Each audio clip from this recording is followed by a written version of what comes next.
నమస్తే. Welcome to citizens pulse. నేను మీ ఉదయ్.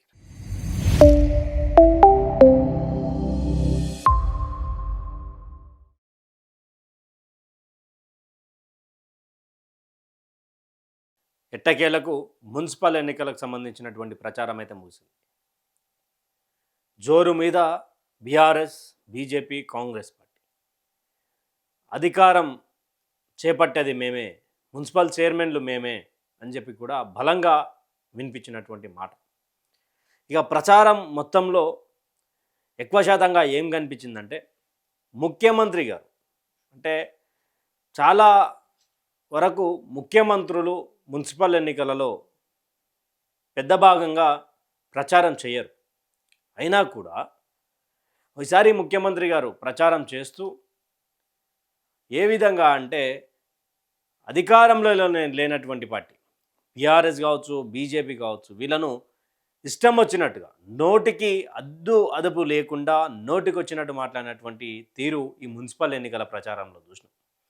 సభలు పెట్టి కేసీఆర్నే తిట్టాలా, బీజేపీతో చీకటి దోస్తానని ఏమైనా నడుస్తున్నదా అనేది క్వశ్చన్ మార్క్ అయిపోయింది. ఎందుకంటే ఎక్కడికి పోయినా బీఆర్ఎస్ పై, అదేవిధంగా కేసీఆర్పై, మాజీ ముఖ్యమంత్రి కేసీఆర్పై పెద్ద ఎత్తున విమర్శలు చేస్తూ చావు రాను, నీకు బొంద పెట్ట, ఆ పేగులు మెడలు వేసుకుంటాము, గద్దము కూడా, ఎవనికి జాతిపిత, ఇలాంటి మాటలు రోజు రోజు విని విని విని ప్రజలంతా ప్రచారంలో మొత్తం ఇదే వినుకుంటొచ్చారు. ఎటకేలకైతే అయిపోయినాయి.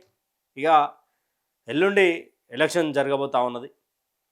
ఈ మూడు పార్టీలతో పాటు జనసేన కూడా బలంగానే కనిపిస్తూ ఉన్నది. దాదాపు 300 పైచిలుకు స్థానాల్లో పోటీ చేస్తూ ఉన్నది. వాళ్ళ అదృష్టం కూడా వాళ్ళు టెస్ట్ చేసుకోవాలనుకుంటారు. తర్వాత ఎంఐఎం కూడా నిజామాబాద్ కొన్ని ఏరియాలలో బలంగానే పోటీకి సిద్ధమైంది. ఇక ఇవన్నిటి కూడా అంటే ఇక్కడ బీజేపీలు ఏం తగ్గుతలేరు. ఏ ఏరియాకి పోతే ఆ ఏరియాలో ముఖ్యమంత్రి గారిని అంటుకుంటూనే ఉన్నారు. అట్లా తిడుతాను అని కేటీఆర్ డైరెక్ట్ నిన్న అన్నాడు, 2 ఏళ్ళు ఆగు, కర్మగాలి బీఆర్ఎస్ వస్తే నువ్వు అయిపోతావు పుట్టోడా అనే ఒక మాట ఆయన నిన్న సీరియస్గా వార్నింగ్ ఇవ్వడం జరిగింది. అసలు మున్సిపల్ ఎన్నికలకు సంబంధించినటువంటి దాని గురించి మాట్లాడుకుంటే ఇక తెలంగాణలో జరుగుతున్నటువంటి 2026 urban local bodies of elections, municipal ఎలక్షన్స్లో 2996 వార్డులు ఉంటే అది 123 లోకల్ బాడీకి సంబంధించినటువంటిది 2996 వార్డులు. తర్వాత 414 వార్డులు అక్రాస్ 7 మున్సిపల్ కార్పొరేషన్లో ఇది 2582 వార్డులు అక్రాస్ 116 మున్సిపాలిటీస్. ఇది స్టేట్ ఆఫ్ తెలంగాణ అంటూ కూడా 2026 ఫిబ్రవరి 11 తారీఖున జరిగేటువంటి ఎలక్షన్ గురించి ఇది రాసుకుంటూ వచ్చారు. ఎన్ని వార్డులు?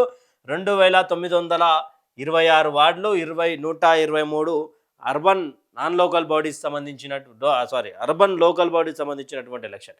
తర్వాత 414 వార్డులు 7 మున్సిపల్ కార్పొరేషన్, 2582 వార్డులు across the elections second ordinary elections municipalities and municipal corporation, municipal ఎన్నికలు మరియు మున్సిపల్ కార్పొరేషన్ సంబంధించినటువంటిది. అయితే ఇక్కడ ఎలక్షన్ ఫర్ 3 మున్సిపల్ కార్పొరేషన్స్ ఏదంటే greater Hyderabad, greater Warangal, Khammam, Manuguru, Mandamarri, Achampet, Nakrekal, Kothur, Siddipet are not scheduled in this election phase అంటూ కూడా ఈ ఎలక్షన్ ఫేజ్లో గ్రేటర్ హైదరాబాద్ లేదు, గ్రేటర్ వరంగల్ లేదు, ఖమ్మం లేదు, మనుగూరు లేదు, మందమర్రి లేదు, అచ్చంపేట లేదు, నకిరేకల్ లేదు, కొత్తూరు, సిద్దిపేట 2 కూడా లేవు. ఈ 6 సంబంధించినటువంటి. అయితే ఇక దానికి సంబంధించినటువంటి ఇక డేట్ ఇవన్నీ చూడొచ్చు.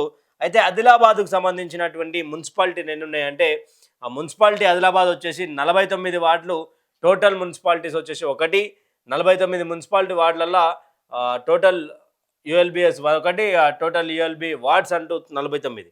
అశ్వారావుపేట సంబంధించినటువంటి కొత్తగూడెంకి సంబంధించి 60 వార్డులు ఉన్నాయి. దానికి సంబంధించి అశ్వారావుపేట 22, ఎల్లందు 24, ధర్మపురి సంబంధించిన జగిత్యాల సంబంధించినటువంటి ఇక్కడ పోరు చాలా వింతగా జరుగుతూ ఉన్నది. ఇక్కడ కానీ ఇక్కడ కొత్తగూడెం కానీ, ఇక భద్రాద్రి కొత్తగూడెంలో అయితే సిపిఐ కాంగ్రెస్ పార్టీ 2 పొత్తుతో ఉన్నాయి. ఆ 2 పొత్తుతో ఉండడం వల్ల అక్కడ సిపిఐకి ఇస్తానన్నటువంటి సీట్లు ఇవ్వకపోవడంతో వాళ్ళు కూడా కాంగ్రెస్ పార్టీపై తిరగబడి మేము మీ ప్రచారం వద్దు, మీరొద్దు, మా పార్టీ నుండి మేము పోటీ చేస్తామంటూ కూడా ఇక్కడ దాదాపు 24 అశ్వారావుపేట, ఇల్లందు 60కి సంబంధించినటువంటి దాంట్లో కూడా సిపిఐ బలంగా పోటీచ్చే ప్రయత్నం చేస్తూ ఉంది. ఇక్కడ జగిత్యాలకు సంబంధించినటువంటిది 136 వార్డులకు సంబంధించినటువంటి వార్డులకు సంబంధించినటువంటిది. ఇక్కడ టోటల్గా 136 ఉన్నాయి, యూఎల్బిఎస్లో 5 ఉన్నాయి. ఇక్కడ టోటల్ మున్సిపాలిటీ వచ్చేసి 5. ఇవన్నీ కూడా అంటే ఏ విధంగా చూడొచ్చు, ఇక్కడ పూర్తి స్థాయిలో ఇక్కడ 46 మొత్తము టోటల్ మున్సిపాలిటీ వార్డ్స్ వచ్చేసి 46, ఇక్కడ నెంబర్ ఆఫ్ వార్డ్స్ వచ్చేసి 60. ఇక్కడ కొత్తగూడెంకి సంబంధించినటువంటి దాంట్లో కాంగ్రెస్ పార్టీకి బలంగా సిపిఐ దెబ్బ కొట్టే అవకాశం ఉంది. ఇక్కడ 136 స్థానాలలో ఇక్కడ జగిత్యాల్లో చాలా పెద్ద డ్రామా స్టార్ట్ అయింది. ధర్మపురి ప్లస్ జగిత్యాల, కోరుట్ల, మెట్పల్లి, రైకల్. ఇక్కడ జగిత్యాల 50 స్థానాలు ఉన్నటువంటి ఏదైతే పెద్ద మున్సిపాలిటీ ఉందో ఆ మున్సిపాలిటీకి సంబంధించినటువంటి ఏరియాలో అక్కడ మాజీ మంత్రి తర్వాత చాలా కాంగ్రెస్ పార్టీకి చాలా సీనియర్ నేత జీవన్ రెడ్డి అక్కడ కాంగ్రెస్ పార్టీ సింబల్ని దొంగలు ఎత్తుకుపోయారంటూ కూడా అక్కడ ప్రచారం చేస్తున్నటువంటి ఆయనకు సంబంధించినటువంటి కాంగ్రెస్ పాత కార్యకర్తలను ఇండిపెండెంట్గా నిలబెట్టడం, దానిపై సస్పెన్షన్ ఆర్డర్ వస్తుందా, తర్వాత జీవన్ రెడ్డి మీద స్ట్రిక్ట్ యాక్షన్ ఉండబోతా ఉన్నది, క్రమశిక్షణ సంఘం ఏదో అంటూ కూడా అదొకటి.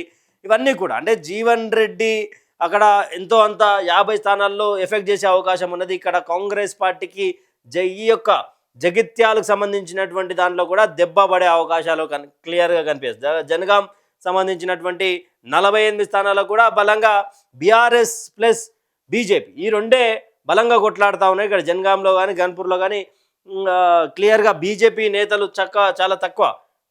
జయశంకర్ భూపాలపల్లిలో ఇక్కడ కూడా కాంగ్రెస్ కొద్దిగా మెజార్టీ చూపించే ఉండొచ్చు, ఎందుకంటే అధికారంలో ఉంది, ఎడ్జ్ కూడా ఉంటుంది.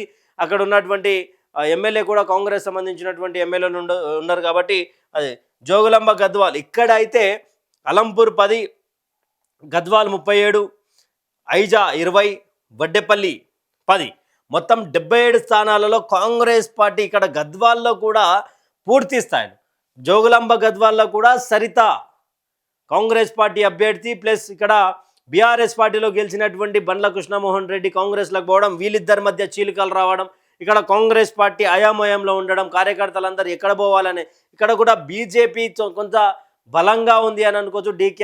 డికేఆర్ నగర్ నాయకత్వాన తర్వాత మహబూబ్ నగర్ సంబంధించినటువంటి నితిన్ నబీన్ కొత్త జాతీయ అధ్యక్షుడు రావడం, ఇవన్నీ కూడా అంటే ఇక్కడ కూడా కాంగ్రెస్ వర్సెస్ కాంగ్రెస్గానే నడుస్తూ ఉన్నది. పాత కాంగ్రెస్ వర్సెస్ కొత్త కాంగ్రెస్గా ఇక్కడ కూడా కొంచెం ఇబ్బంది. హన్మకొండ, పర్కాల్ 22 ఇక్కడ కొంచెం ఎడ్జ్ ఉండే అవకాశం ఉంటుంది. కామారెడ్డి, బాన్స్వాడ, బిచ్కుంద, కామారెడ్డి, ఎల్లారెడ్డికి సంబంధించినటువంటిది ఇక్కడ అయితే కాంగ్రెస్ వర్సెస్ కాంగ్రెస్ ఎక్కడ నడుస్తలేదు. ఇక్కడ బీజేపీ బీఆర్ఎస్ త్రిముఖ పోరు కనిపించే అవకాశం ఉంటుంది. ఇక్కడ 92 వార్డులకు సంబంధించినట్టు కరీంనగర్లో చొప్పదండి, హుజురాబాద్, జమ్మికుంట 74 స్థానాలు ఉన్నాయి.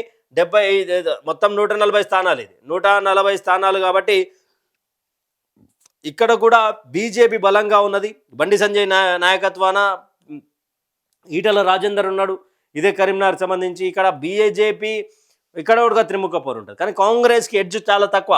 ఇక్కడ కరీంనగర్, కామారెడ్డి ఇక్కడ చాలా ఎడ్జ్ తక్కువ కాంగ్రెస్ పార్టీకి. తర్వాత ఖమ్మంకి వచ్చేసరికి కల్లూరు, మదిర, సత్తుపల్లి, వైరా మొత్తం 117 స్థానాలలో ఇక్కడ పూర్తిగా కాంగ్రెస్ పార్టీకి సంబంధించినటువంటి డామినేషన్ ఉన్నది. ఎందుకంటే కాంగ్రెస్ పార్టీకి సంబంధించినటువంటి నేతలే అక్కడ ముగ్గురు ఉన్నారు మంత్రులు. తుమ్మల నాగేశ్వరరావు ఉన్నారు, తర్వాత డిప్యూటీ సీఎంగా బట్టి, తర్వాత క్రియాశీలక మంత్రిత్వ శాఖలో పొంగులేటి. ఇక్కడ ఖమ్మంలో టోటల్గా కాంగ్రెస్ పార్టీకి సంబంధించినటువంటి డామినేషనే ఉంటుంది. తర్వాత కొమరం భీం, ఆసిఫాబాద్ సంబంధించి ఆసిఫాబాద్, కాగజ్ నగర్ ఇక్కడ కూడా ఇక్కడ బీజేపీ లేదా బీఆర్ఎస్కి అవకాశాలు ఉంటుంది 50 స్థానాలు. కానీ కాంగ్రెస్ పార్టీకి ఎక్కడ కూడా ఎడ్జ్ ఉండే అవకాశం లేదు. ఎందుకంటే ఎమ్మెల్యే ఉన్నా లేకపోయినా ఇక్కడ కొంచెం బీఆర్ఎస్ బీజేపీ వైపే మొగ్గు చూపే అవకాశం ఉంటుంది. మహబూబాబాద్ ఇక్కడ కూడా మొత్తం కాంగ్రెస్ పార్టీ బీఆర్ఎస్ మధ్య ఎక్కువ పోటీ ఉంటుంది. బీజేపీకి ఇక్కడ చాలా తక్కువ స్థానాలు గెలిచే అవకాశం ఉంది. అసలు గెలుస్తారా లేదా అనేది కూడా బీజేపీ కరీంనగర్, నిజామాబాద్ తప్ప పలు చోట్లలో మాత్రం ఇబ్బంది పడే అవకాశాలు, చతికిల పడుతున్నటువంటి అవకాశం. తర్వాత ఇక్కడ జనసేన కూడా మరి దీనిలో పోటీ చేస్తూ ఉన్నది. కానీ ఎన్ని స్థానాలు జనసేనకు ఇస్తారు అనేది ఆసక్తికరమైనటువంటి విషయం. తర్వాత మహబూబ్ నగర్ సంబంధించినటువంటి మొత్తం 22 స్థానాలు భూత్పూరు, దేవరకద్ర ఇక్కడ మున్సిపల్ తర్వాత ఇక్కడ 22 మొత్తం కూడా భూత్పూర్కి 10, ఇక్కడ దేవరకద్ర 12. ఇక్కడ కూడా Bharatiya Janata Party plus Congress plus BRS త్రిముఖ పోరు బలంగా కనిపిస్తుంది మహబూబ్నగర్లో. కానీ కాంగ్రెస్, బీఆర్ఎస్, బీజేపీ ఇక్కడ ఒక సైడ్ డీకే అరుణ, తర్వాత ఎమ్మెల్సీ నవీన్ రెడ్డి అక్కడ ఇన్ఛార్జ్గా బీఆర్ఎస్ నుంచి ఉన్నారు. అక్కడ ఎన్ఎం శ్రీనివాస్ రెడ్డి కాంగ్రెస్ పార్టీకి సంబంధించినటువంటి సీనియర్ నేత. ఇక్కడ మంచిర్యాలకు వచ్చేసరికి బెల్లంపల్లి, చెన్నూరు, కేతానపల్లి, లక్సెట్టిపేట్ మొత్తం 149 వార్డులు టోటల్గా 2 కలిపితే ఇక్కడ కూడా బీఆర్ఎస్ బీజేపీకి బీఆర్ఎస్ కాంగ్రెస్ సంబంధించినటువంటి పోరే ఉండబోతుంది. కానీ ఇక్కడ బీజేపీ కొంత అంటే చాలా వరకు మంచిర్యాలకు సంబంధించినటువంటి దాంట్లో పెద్దగా ప్రభావం ఉండకపోవచ్చు. కానీ బీఆర్ఎస్ కాంగ్రెస్ మధ్య కూడా బలమైన పోటీ ఉండనున్న అనేది క్లియర్. తర్వాత మెదక్ వచ్చేసరికి టోటల్గా ఇదంతా మెదక్, నర్సాపూర్, రామాయణపేట్, తూప్రాన్ ఇవన్నీ మెదక్ కొంచెం అక్కడ మైనంపల్లి రోహిత్, మైనంపల్లి హనుమంతరావు సంబంధించినటువంటి ప్రభావం ఉంటుంది. కానీ మిగతా మెదక్ టోటల్గా ఇక్కడ ఎంపీగా రఘునందన్ రావు ఉన్నా కూడా ఎక్కువ శాతంగా ప్రచారంలో బలంగా తిరుగుతూ ఉన్నది బీఆర్ఎస్ పార్టీ. తర్వాత మెదక్ అంటే బీఆర్ఎస్ పార్టీ కంచుకోటగా క్లియర్గా తెలుసుకునేవారు. తర్వాత మేడ్చల్ మల్కాజ్గిరిలో అలియాబాద్, ముడిచింతలపల్లి కూడా ఇక్కడ త్రిముఖ పోరు ఉంటుంది. నాగర్ కర్నూల్లో కల్వకుర్తి, కొల్లాపూర్, నాగర్ కర్నూల్లో ఇక్కడ మన అచ్చంపేటకి సంబంధించినటువంటిది మిస్ అయింది.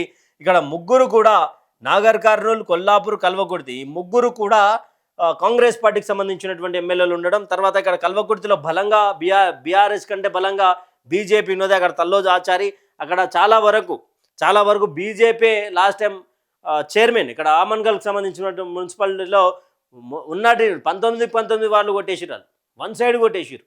వాళ్ళకి సంబంధించినటువంటి ఒకటి నల్గొండ ఇవన్నింటి కూడా అంటే ఇక్కడ పెద్ద ఎత్తున అయితే కాంగ్రెస్ పార్టీ బీఆర్ఎస్ మధ్యనే గట్టి పోటీ ఉండనున్నది. అసలు ఈ ప్రచారంలో ఏం ప్రచారం చేసిరు అభివృద్ధి కంటే ఏది లేదు. తిట్టుకోవడం, నువ్వు నన్ను తిట్టు, నేను నిన్ను తిడతా. ముఖ్యమంత్రి గారి నోరుకు అదుపు లేకుండా తిట్టినటువంటి పరిస్థితులు అవి. అయితే ఇప్పుడు పబ్లిక్ ఎవరికి పట్టం కడతారు? 6 గ్యారెంటీలు ఎగ్గొట్టినలాగా, లేదా 6 గ్యారెంటీలు ఏవి అని చెప్పి ప్రతిపక్షంలో పోరాడుతున్నటువంటి బీఆర్ఎస్గా లేదు, మేము తెలంగాణలో ఉన్నాం, మేము తెలంగాణ రాష్ట్రంలో ఉన్నాం, ఇవన్నీ చెప్పేటువంటి భారతీయ జనతా పార్టీ వైపు ఉన్నారా? పవన్ కళ్యాణ్ కొండగట్టు 35 కోట్లు ఇవ్వడం, తర్వాత క్రియాశీలక రాజకీయాల్లో కూడా ఆయన అక్కడ ఆంధ్రప్రదేశ్ సంబంధించిన డిప్యూటీ సీఎంగా ఉండడం. ఇక్కడ పవన్ అభిమానులు కూడా చాలామంది ఉన్నారు. అక్కడ ఏమన్నా జనసేనకు ఎడ్జ్ ఉండే అవకాశం ఉంటుంది అంటే అన్ని చోట్లలో ఉండదు 300 వార్డులలో, కానీ కొన్ని చోట్లలో 5 నుండి 10 వార్డులలో కూడా గెలిచే అవకాశాలు ఉంటాయని కొంత వరకు సమాచారం. మరి చూడాలి 11 తారీఖు వరకు ఎవరెవరు ఎక్కడెక్కడ ఓటేస్తారు. చాలా వరకు క్యాతన్ ఇవన్నీ ఇక్కడ ఒక బలంగా బీజేపీ ఉన్నది అంటే ఒక నిజామాబాద్, కరీంనగర్ తప్ప ఇక్కడ వరంగల్లో కూడా ఎక్కడ లేదు. చాలా వరకు ఇబ్బంది పడే అవకాశం ఉంది. కానీ ప్రధానంగా ఇప్పుడు కాంగ్రెస్ పార్టీ గతంలో ఎలాంటి హామీలు చేసింది, అలాంటి 6 గ్యారెంటీలు, రైతు బీమా, రైతు రుణమాఫీ, రైతు భరోసా ఇవన్నీ కూడా పబ్లిక్లోకి తీసుకుపోతారు. బీఆర్ఎస్ వాళ్ళు బలంగా తీసుకుపోతా ఉన్నారు. ఈరోజు ముగిసింది కదా. మరి ఇక 11 తారీఖు చూడాలా ఎవరెవరు ఎక్కడెక్కడ ఎవరు దిశానిర్దేశం చేయబోతా ఉన్నారు, పబ్లిక్ ఎవరికి పట్టం కట్టబోతా ఉన్నారు. గతంలో 120 స్థానాలకు ఎలక్షన్ జరిగితే 112 స్థానాలు బీఆర్ఎస్ కైవసం చేసుకుంది. జస్ట్ 2 కాంగ్రెస్ కైవసం చేసుకుంది, 2 బీజేపీ కైవసం చేసుకుంది. తర్వాత మళ్ళీ ఇంకొక మున్సిపల్ కార్పొరేషన్కి వచ్చేసరికి ఈ విధంగా డిఫరెన్షియేషన్ వచ్చింది. మరి ఈసారి కాంగ్రెస్ పార్టీ అంత బలమైనటువంటి స్థానాలు గెలుచుకుంటుందా అనేది మీ కామెంట్ల రూపంలో తెలపండి. ఎవరు గెలుపు గుర్రం ఈ మున్సిపల్కి సంబంధించినటువంటి ఎలక్షన్లలో? Thank you for watching. Stay tune with citizens pulse.